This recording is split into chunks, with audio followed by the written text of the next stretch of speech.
Ya, salamantsika jiaby magnaraka ny page zay danon débite.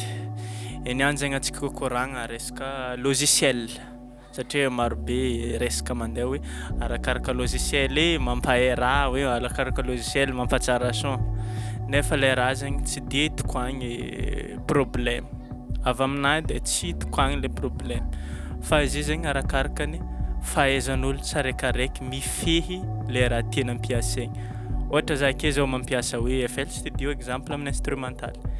Izy io zegny na ohatra hoe andeha ampiasa kivazy za na ampiasa ino Ableton sy ny tariny studio one.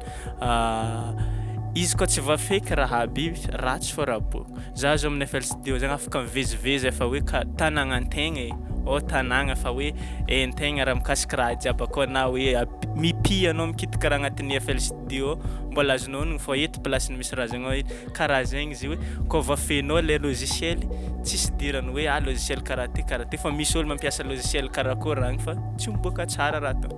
Exemple ohatra zegny anao ake andeha hagnano examen hoe tsy maintsy stylo Schneider fa malaza amin'ny stylo jiaby hoe tsy maintsy stylo Schneider entinao ake igny le ampahainao amin'ny examen tsisy diran'zegny. Ya na stylo ino entinao tsisy dirany hoe avy am'zegny mampahainao amin'ny examen fa fahaizagna le agnaty talandaonao karaha zegny ka am'logiciel izy ila logiciel karakory ampiasainao fa talandaonao le tegna miasa am'zay fa tsisy diran'ny logiciel fa izy zegny karazana hoe feuille d'examenao zegny le logiciel i.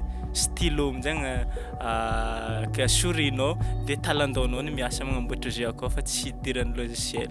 Misy ôlo baka mandeha studio zao za mampiasa FL vocal jiaby sy ny tariny to de kivy izy FL zay tsy de zao sy zao de tsy afa-po izy nefa tsisy diran'zegny le raha. Sasany mampiasa kibazy hoe kibazy zegny logiciel ambany zao sy zao tsisy diran'zegny fahaizan'le ôlo io mikitikitiky raha igny ny important fa tsy diran'ny logiciel.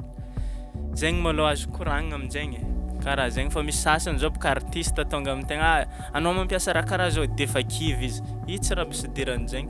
Tsisy diran'zegny fa fahaizagna fahaizan'ny ôlo andehananao mikitika izy fa tsisy diran'ny logiciel zegny. Magnan'zegny namana na ohatra anao ake mampiasa hoe Adobe Audition anao koa tegna mavafy Adobe Audition zegny possible maharesy ôlo am'kibazy sy ny tariny fa de zegny. Zay faragnantsika vidéo de misaotra ny zatra amin'ny farany de aza digna mi-abonné pagentsika koa. Zay fa bye bye.